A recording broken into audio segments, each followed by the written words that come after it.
నాయుడు వైఫల్యం కాదా? TTD chairman, ప్రస్తుత టీటీడీ చైర్మన్, ప్రస్తుత ఆ పీరియడ్లో ఉన్న టీటీడీ ఈఓ వాళ్ళిద్దరూ ఏం చేస్తూ ఉన్నారు? వాళ్ళిద్దరిని ఎందుకు అరెస్ట్ చేయలేదు? ఎవరి టైంలో జరుగుతూ ఉంది ఇది? నిజమే అయితే కలిగి చెప్పే ఇవన్నీ నేను అడిగే ప్రతి పాయింట్ లాజికల్గా నేను క్వశ్చన్స్ చేస్తా పోతా, మీరు కూడా లాజికల్గా ఆన్సర్లు వెతకండి. ఇప్పుడు ఉన్నది మరి చంద్రబాబు ప్రభుత్వం కాదా? మరి మీ హయాంలో మీ అప్పటి ఈఓ మీద, మీ అప్పటి టీటీడీ చైర్మన్ మీద ఎందుకు కేసు పెట్టలేదు? మరి ఎవరి మీద నిందలు వేస్తూ ఉన్నారు? దేవుడు అంటే భయము లేదు, భక్తి లేదు, దుర్మార్గమైన అసత్యాలు. ఇలా సిట్టు పనితీరు కూడా చెప్తా ఎలా పనిచేస్తుందని. ఎందుకంటే బేసిక్లీ ఇవన్నీ ఏంటంటే తప్పులు. ఒక మనిషిని ఇరికియాలని చెప్పి ఆరాటము, తాపత్రయంతో తప్పులు ఎలా దొరుకుతున్నాయని చూపిస్తా అనేది చెప్పడానికి ఇవన్నీ కూడా చెప్తా ఉంటా. స్వచ్ఛమైన నెయ్యి 320 రూపాయలకే మీరు ఎలా సప్లై చేయిస్తారు? 320 రూపాయలకే ఏందండి నెయ్యి సప్లై చేయిస్తారు మీరు అని చంద్రబాబు నాయుడు గారు, ఆయన పార్టీకి చెందిన నాయకులు ప్రశ్నలు వేశారు. నాణ్యమైనది కావాలంటే కిలో 3000 అవుతుంది అని ప్రకటనలు చేశారు. ఈనాడు పత్రిక, ఇలా గజెట్ పత్రిక అయితే కనీసం 1000 రూపాయలు అవుతుంది అని చెప్పి చెప్తా ఉన్నారు. 1000 నుంచి 1600 అని రాసినారు. కాగును. మరి టీటీడీలో ఇవాళ నెయ్యి ఎంత కొంటున్నారు? 3000 ఇచ్చుకుంటున్నారా? 1600 ఇచ్చుకుంటున్నారా? 1000 రూపాయలు ఇచ్చుకుంటున్నారా?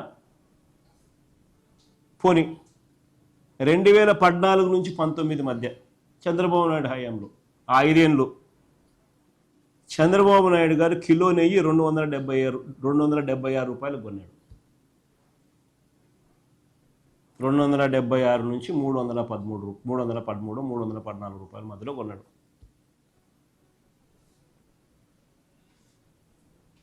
రెండు 2014 నుంచి 19 మధ్య ఆ 5 ఏళ్ళు చంద్రబాబు నాయుడు గారి హయాంలో నెయ్యి కొనుగోలు 276 నుంచి 313, 314 రూపాయల మధ్యలో కొన్నారు. మరి ధర తక్కువ ఉంది కదా, 320 కాదు కదా, అంతకన్నా ఇంకా తక్కువ కదా, కాబట్టి అదంతా కల్తీ నెయ్యేనా అడుగుతా ఉన్నా. చంద్రబాబు నాయుడు సమాధానం చెప్పాలి కదా దీనికి. అదంతా ఇప్పుడు కల్తీ నెయ్యేనా అని అడుగుతా ఉన్నా.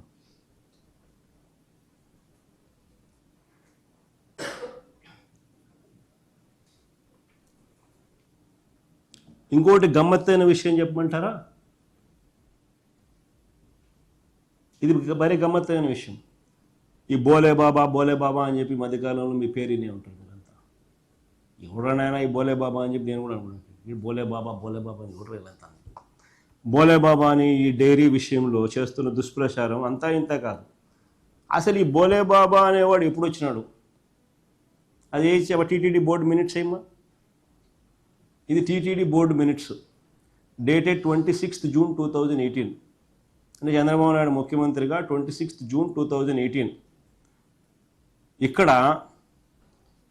As per procedure in vogue the technical team has inspected the plans MS Harsh fresh dairy products private limited Uttarakhand and MS Farmgate Agro Milch Private Limited New Delhi on 27/5/2018 and 28/5/2018 respectively, and submitted the reports duly stating that both the dairies MS Farmgate Agro Milch Private Limited New Delhi and MS Harsh Fresh Dairy Products Private Limited Uttarakhand were qualified technically.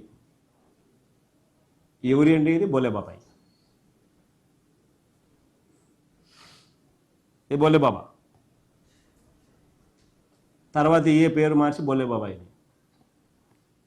Name change.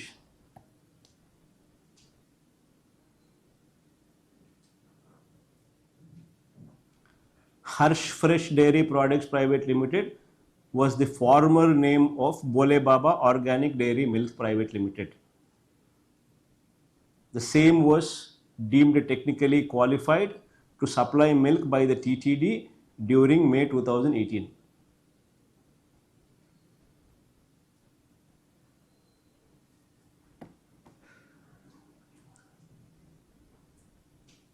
ఇది నిజంగా గమ్మత్తైన విషయమే కదా.